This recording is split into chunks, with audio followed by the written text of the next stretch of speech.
The water came up faster than anyone had planned for. That was the thing they kept saying on the news afterward, as though speed were the variable that mattered, as though slow water would have been acceptable. Rowan Kessler was not watching the news. He was on the roof of a single-story hardware store on Clement Street, with a woman he had never met, and the water below them was the color of old concrete and moving with the particular indifference of something that does not know it is destroying anything. He had found her in the stairwell of the parking garage next door, wedged behind a metal door that had swung back on its hinges and pinned her at the shoulder. The water was at her waist. She was conscious, which was the first thing he checked, and she had her phone held above her head in one hand, the way people do when they are still trying to save something. He moved the door. He got her out. He did not ask her name because there was no time, and because names were not the relevant information. Getting to the roof had taken 11 minutes. He knew because he had been counting. In his coat pocket, folded flat, and already damp at the corners, was the letter from Delwood County Consolidated Bank that had arrived that morning. Third notice, his name at the top, a number at the bottom that he had looked at for a long time before folding it the same way he had folded the first two. The woman he had carried to the roof sat with her back against the parapet wall. Her left leg was extended at an angle that was not comfortable but that she was not complaining about. She had dark hair and the particular stillness of someone managing pain by not acknowledging it aloud. He had seen that before. He recognized it the way you recognize a posture you have used yourself. He gave her his jacket. She didn't argue. The helicopter came 40 minutes later, 3 days after the flood at Clement and Delwood. Rowan was back at the shop. Hartley's Hardware had been his father's before it was his, a fact that the building itself seemed to hold in its bones. The uneven floor, the hand-lettered stock labels his father had made in 1987, still legible under the newer ones Rowan had taped over them. The front windows had taken on 6 inches of water. He had spent 2 days with a wet vac and a dehumidifier borrowed from his neighbor Glenn, and the floors were warped in 3 places but usable. His son Fen was 9, and had the practical temperament of someone who had learned early that circumstances do not reorganize themselves on request. He came in after school on Tuesday and swept the dried silt from the back aisle without being asked, moving the broom with the slow thoroughness of someone who intends to do it once and do it right. "Owen's mom said you were in the flood," Fen said. He said it without looking up from the broom. "I was nearby. She said you pulled someone out." Rowan was relabeling a bin of half-inch hex bolts. "Hand me the tape gun." Fen handed it over. He did not ask anything else, which was one of the things about Fen that Rowan had learned to be quietly grateful for. The boy had a capacity for patience that exceeded his years, that exceeded, honestly, most adults Rowan knew. He had inherited it from his mother, along with the gray eyes and the particular way he tilted his head when something interested him. Rowan recognized those things and did not say so. The 4th notice from Delwood County Consolidated arrived the following morning. Rowan read it at the counter before he unlocked the front door. The bank was invoking a clause that accelerated the payment schedule on the original small business loan, a clause buried in paragraph 11 of the original agreement, written in the kind of language designed to be agreed to without being understood. He had seen it when he signed. He had asked about it. The loan officer, a man named Whitfield, had described it as a standard protective measure, the kind of thing they never actually used. He folded the letter in thirds. He put it in the drawer under the register with the others. He unlocked the front door. That same afternoon, in a rehabilitation center on the north side of the city, a physical therapist named Marco came into room 7 and found his patient already sitting upright. Her casted leg extended on the bed rail, reading something on a tablet she was holding one-handed with focused intensity. "You have messages," Marco said. "Your office called twice." Tatum Greer looked up. The laceration along her jaw was still bandaged, thin white tape following the line of the bone. She had been there 4 days. Her left leg had a hairline fracture at the tibial plateau, the kind that didn't require surgery but required stillness, which she was managing poorly. "The man who pulled me out," she said. "Did anyone get his name?" Marco looked at the chart. "I can ask the intake. I already asked. They don't have it. He wasn't a first responder." She set the tablet down. "Find out." Her assistant, a woman named Britt, who had worked for Tatum for 9 years, and who had long since learned to bring complete information before she was asked for it. Called the following morning. I pulled the emergency services log and cross-referenced with the 2 local news crews that were on Clement Street before the water peaked, Britt said. There's footage from a KQED segment, time-stamped 4:22, showing a man moving through about 4 feet of water toward the parking structure. Medium height, work jacket, tool belt, no emergency vest. He's in the frame for 11 seconds. A pause. His name is Rowan Kessler. He owns Hartley's Hardware on Clement. Been there 6 years. It was his father's before that. Tatum was quiet. He's a widower, Britt continued. Her voice had shifted slightly, the way it did when she was reading something she knew would matter. Wife died 3 years ago. He has a 9-year-old. He's also a pause longer than the others. He holds a patent on a greywater filtration system for commercial buildings. Filed it in 2019 under a company he co-founded called Kessler Payne Systems.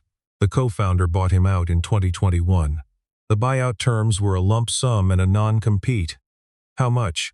$240,000, which, given the system is now installed in roughly 900 commercial buildings in California and counting, was significantly below market. Yes.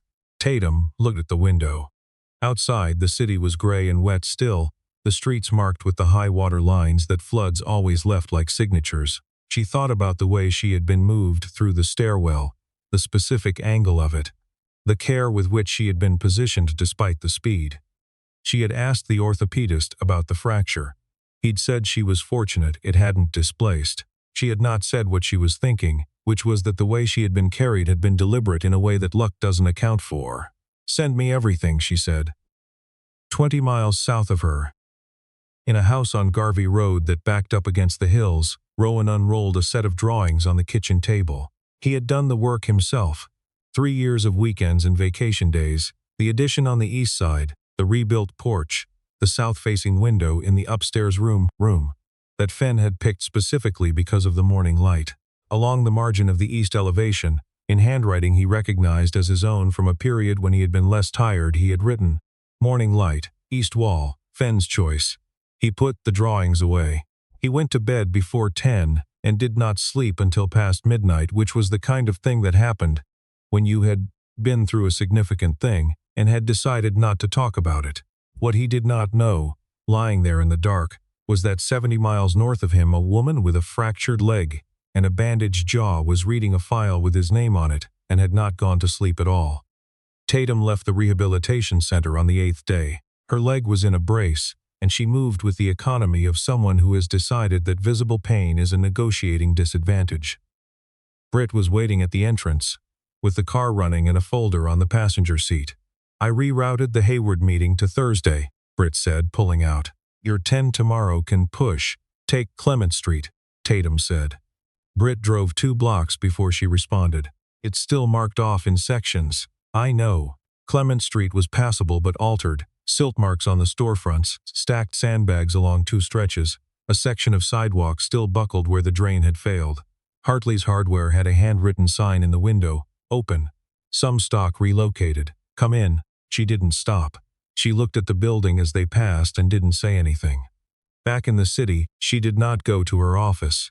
She had Britt forward the Delwood County Consolidated Bank filings to her home laptop. She ordered dinner she didn't finish and read through the documents until well past midnight. "What exactly are you doing?" Britt asked, calling at 11:30, "Reading a loan agreement." Silence. "The acceleration clause," Tatum said. "They've used it 9 times in the past 14 months. All of them are small businesses on Clement Street or within 4 blocks. She scrolled to the next page. "Delwood Consolidated has a clean consumer deposit side, but their commercial portfolio is overextended. There's a development group, Aldrin Capital Partners, that filed a preliminary application with the City Planning Board 8 months ago for a mixed-use commercial corridor along the Clement flood zone. The application is still pending." Tatum. They're not trying to collect. They're waiting for the businesses to fail so the land is available." Britt was quiet for a long moment. "He saved your life. That has nothing to do with this." "All right," Britt said, which was what she said when she disagreed and had decided not to waste words on it. 2 days later, Rowan sat across from a man named Whitfield, the same man who had written the clause off as standard, and listened to him explain the bank's restructuring offer. Voluntary sale of the property at current assessed value, 17% below recent comps. The outstanding loan balance would be satisfied. The bank would handle the transition. Whitfield said it with the practiced warmth of someone who has delivered this speech, often enough to have stopped hearing how it sounds. Rowan listened to the whole thing. He thanked Whitfield for his time. He stood up. He sat in his truck in the parking lot for 9 minutes. Through the windshield he could see the bank's sign, Delwood County. Out.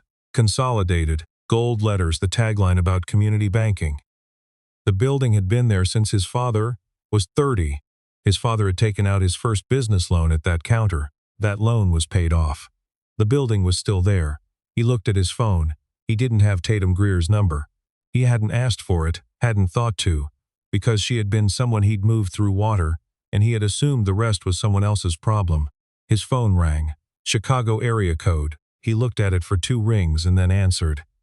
Pennsylvania banking code doesn't apply here, Tatum said without preamble, but California Commercial Code Section 1309 governs the enforceability of acceleration clauses in small business loans.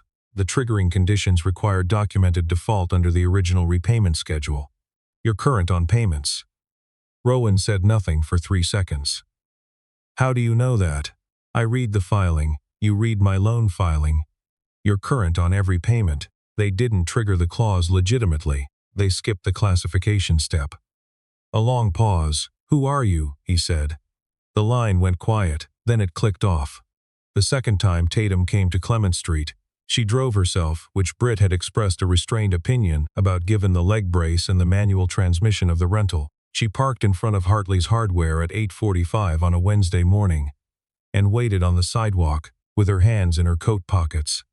Rowan came out the side entrance at 9:01 carrying a clipboard and a coffee. He saw her and stopped. She was thinner than he remembered, which was not how he would have described it from the roof, but on the roof he had been focused on specific clinical information, and now he was looking at her face. The bandage along her jaw was gone. The scar underneath it was still new, following the line of the bone. My name is Tatum Greer, she said. I know, he said. That surprised her slightly, which was visible for exactly 1 second. You looked me up, Fenn did. He saw your name in the news. She looked at him. I wanted to know what you needed. Nothing. That's not an answer. It's the one I have. She glanced past him at the store window. He had taped the 4th notice to the inside of the glass, which he had done without entirely thinking about why, and which he had not taken down. From the sidewalk, the bank's logo at the top was visible. A sound came from inside. The door opened, and Fenn appeared carrying a pencil and what appeared to be a hand-drawn inventory map he had made of the reorganized stock locations, which he had done on his own the previous afternoon. He looked at Tatum with the direct, evaluating look of a child who has learned to assess situations quickly. Your leg is broken, he said. Hairline fracture, she said. Technically. My dad got cut on the hand, but he didn't go to urgent care. He said it without accusation, with the tone of someone noting a pattern they have catalogued. He glanced at Rowan with mild exasperation. He said it wasn't deep enough. Something crossed Tatum's face, not quite a smile, but the territory adjacent to one. Rowan told her she didn't owe him anything. He said it plainly. Then he went back inside and let the door close. Tatum stood on the sidewalk. Through the glass she could see the notice taped to the inside, could read the number in the amount box and the date below the bank's signature. She stood there long enough that a man walking past with a dog looked at her and then looked away. She took out her phone and called Britt. Move up the timeline on the Delwood research, she said, and get me the contact for the regional banking authority. That night, back in the city, Tatum did not go to bed. She had the full Delwood consolidated file spread across her dining room table. The loan documents, the parcel records, the planning board application from Aldrin Capital Partners, the 9 acceleration notices cross-referenced with flood zone maps. She was building a picture, which was the thing she did well and had always done well, the ability to hold multiple documents in parallel and find the load-bearing fact. The load-bearing fact was this. Aldrin Capital Partners had a silent partner. The silent partner's name appeared in one place only, a disclosure addendum to the planning board application, buried in Section 4 of an appendix. The name was Whitfield. She sat back. She looked at the ceiling for a moment. Then she looked at the documents again. Outside her window, the city was doing its nighttime things. She thought about a man sitting across a desk from someone he trusted, listening to a restructuring offer, delivered in the tone of a favor, and driving home afterward with a loan notice in his pocket. She picked up her phone and called Britt. "The conflict of interest filing," she said. "How fast can you get it to the state banking commissioner?" "If I start now, 48 hours. Start now." 2 weeks later, Britt set a folder on Tatum's desk and stood without sitting down. "This isn't about the bank," she said. Tatum looked up. Britt set one hand on the folder. "The County Flood Authority released a preliminary infrastructure report Friday. I need you to read it." She left. Tatum pulled the folder across and opened it. The report cited failures in the Clement Street drainage infrastructure. Specifically, a known weakness in the secondary stormwater bypass channel that had been documented in a 2019 municipal engineering review. The review had recommended mandatory upgrades before the following wet season. The upgrades had been classified as advisory, rather than mandatory, following objections from 3 commercial property owners along the corridor, whose lobbyist had argued that mandatory timelines would interfere with development planning. The engineering review had 2 authors. One was a city contractor. The other was an independent consultant whose name appeared on 7 related documents between 2018 and 2021. Rowan Kessler, formerly of Kessler Payne Systems, at that time still operating as an independent infrastructure consultant. He had co-written the specific upgrade recommendation that, if implemented, would have significantly reduced the flood impact on Clement Street. Britt had left a second document beside the first, an internal city memo from March 2021, documenting a formal objection filed by a consulting engineer requesting that the drainage upgrade recommendation be reclassified from advisory to mandatory. The objection had been reviewed and declined. The engineer had withdrawn from the project 2 weeks after the decision. His company had been bought out the same month. Tatum sat very still. She looked at the 2 documents for a long time. Outside the window, the city was moving through its ordinary morning, indifferent to the sequence of things she was reconstructing. He could file suit, she thought, against the city, against the property lobby. The liability was significant. He knew that. She understood now that he had probably known it for years. He had chosen not to. She closed the folder. She sat for a while with her hands flat on the table. Then she opened her laptop and started drafting the conflict of interest filing herself, the full version. Not the abbreviated one Britt had prepared. The one that named every party. The night before the banking authority hearing, Rowan was at the shop late. He had a delivery of replacement shelving coming in the morning, and the back storeroom needed clearing. Fen had asked to stay up and help, and Rowan had said yes because the boy was useful and because there was something about working alongside him in the quiet of the store after hours that felt like one of the things that was still entirely reliable. They worked without talking much.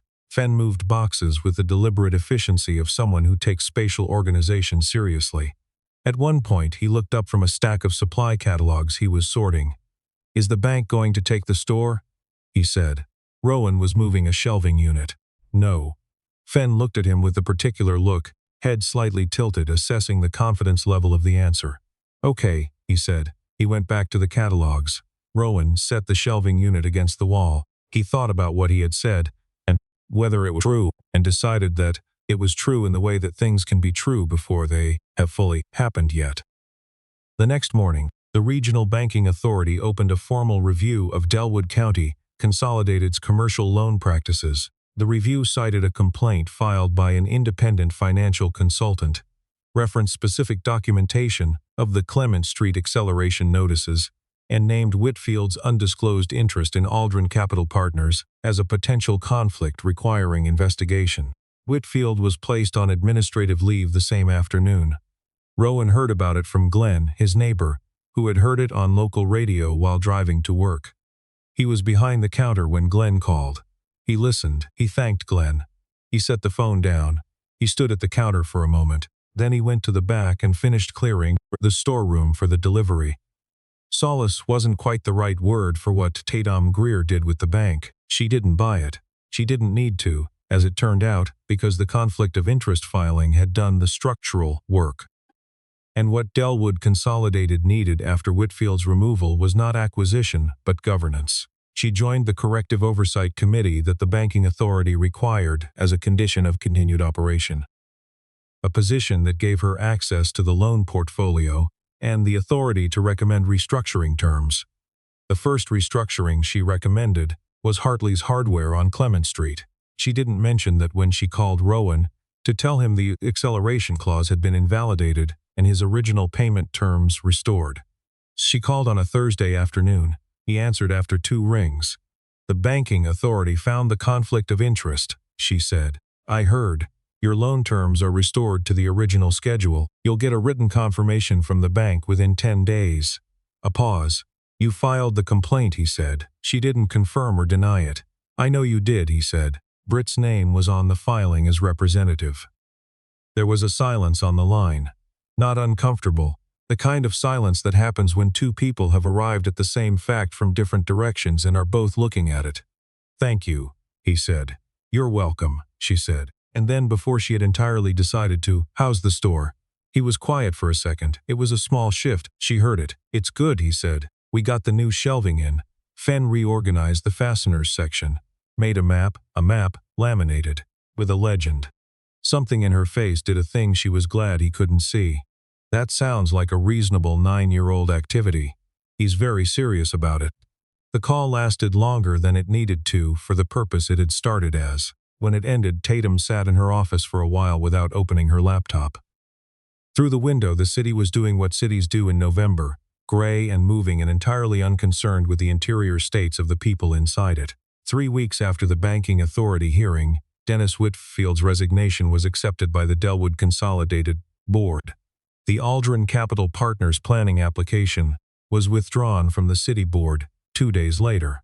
A brief item appeared in the local business section, noting that the county district attorney's office had opened a preliminary inquiry into the commercial loan practices at 3 area banks. Rowan received the written confirmation of his restructured loan on a Friday. He read it at the counter, set it down, and finished the transaction he was in the middle of. When the customer left, he went to the back room, where Fen had left the laminated map of the fasteners section, now including a secondary map of the plumbing supplies aisle that he had made without being asked. Rowan looked at it for a moment. He went back to the counter. He picked up his phone. He dialed. She answered on the second ring. "I got the letter," he said. "Good. A beat, too. Fen wants to know if you can identify a bird call," he said. "He found a recording and he can't figure out what it is." He said, a pause in which she could hear him deciding something. "He said you seem like someone who would know things." She was quiet for a moment. "What kind of bird?" He said, "It sounds like someone tapping on pipes, probably a woodpecker. There are 11 species in California. Do you have oaks nearby?" "There's one in the back at acorn woodpecker," she said. "They cache acorns in dead wood. They're very territorial. They work in family groups." There was a pause. Not a silence, something more like a pause, the kind where a person isn't looking for words, but has found something they aren't certain how to put down. "Come see it," Rowan said. "If you want, Fen would." He stopped. "We'd like that." She looked out her office window at the November city. She thought about a laminated map with a legend, about a boy who swept silt from the back aisle without being asked and timed things carefully, and had opinions about morning light. "I'll come Saturday," she said. "Okay. I'll text you when I'm leaving." "Okay," he said again. The call ended. She set her phone down on the desk. She did not immediately pick it back up, which was unusual for her. She sat with the particular quietness of someone who has been moving toward something for a while, without naming it, and has just almost incidentally named it. She came on Saturday, the 2nd week of December, and parked on Garvey Road at 10:20 in the morning. The sky was the clear, hard blue of a California winter, the kind that looks like summer from a distance and is cold when you step into it. Rowan was in the side yard splitting wood when she arrived, which he had not planned, but which had happened the way Saturday mornings often happened, with tasks accumulating before intention could catch up. He heard the car and straightened. When he turned and saw her walking up the gravel drive, he stood where he was and did not do anything for a second, which she noticed and did not remark on. Fen appeared from around the back of the house carrying a notebook. He had, it turned out, made a field log of the woodpecker's activity, with timestamps. "It was here at 7:15, Fen said. not as a greeting but as the continuation of an ongoing inquiry he was inviting her to join. He held out the notebook. Tatum took it. She read the entry with the focused attention of someone who takes what is handed to them seriously. "You noted the duration," she said. 42 seconds. Then it left. They forage in the morning and the late afternoon. She handed the notebook back. "If you're here at 4, you'll probably see it again." Fen wrote this down. He looked up. "Are you staying for lunch?" Rowan said. "Fen, I'm asking because I was going to make soup and I don't know how many portions." Tatum looked at Rowan. He had the expression of a man who has given up managing certain conversations. "I'd like to stay for lunch," she said. Fen nodded and went back around the house, presumably to adjust the portions, with the brisk purposefulness of someone whose logistical concern has been satisfactorily resolved. Rowan looked at Tatum. She was looking at the oak tree, at the back of the property, the one where the woodpecker had been. It was a big tree, old, with the kind of bark that records everything that has happened to it. There was, she noticed, a section near the lower trunk that had dozens of small round holes in it, precise and deliberate, each one the diameter of an acorn. A whole storage system, worked out over time, by something that knew exactly what it was building toward. "You didn't have to come," he said. "I know," she said. "I wanted to."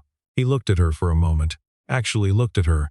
The scar along her jaw, thin now, the way she was standing in the cold with the easy self-possession of someone who had been in enough hard situations to stop bracing for them. "Soup takes about an hour," he said. "I have time," she said. They went inside. Fen was already at the counter with a pot and an organized row of ingredients, which he had laid out in the order in which they would be needed. The morning light was coming through the south window, and it was the kind of light that filled a kitchen without announcing itself, that simply made everything in the room more exactly itself. Rowan did not know, standing there in the kitchen with his son and this woman who had found him the way things find each other sideways without announcement, through a series of events that neither of them had planned, exactly what came next.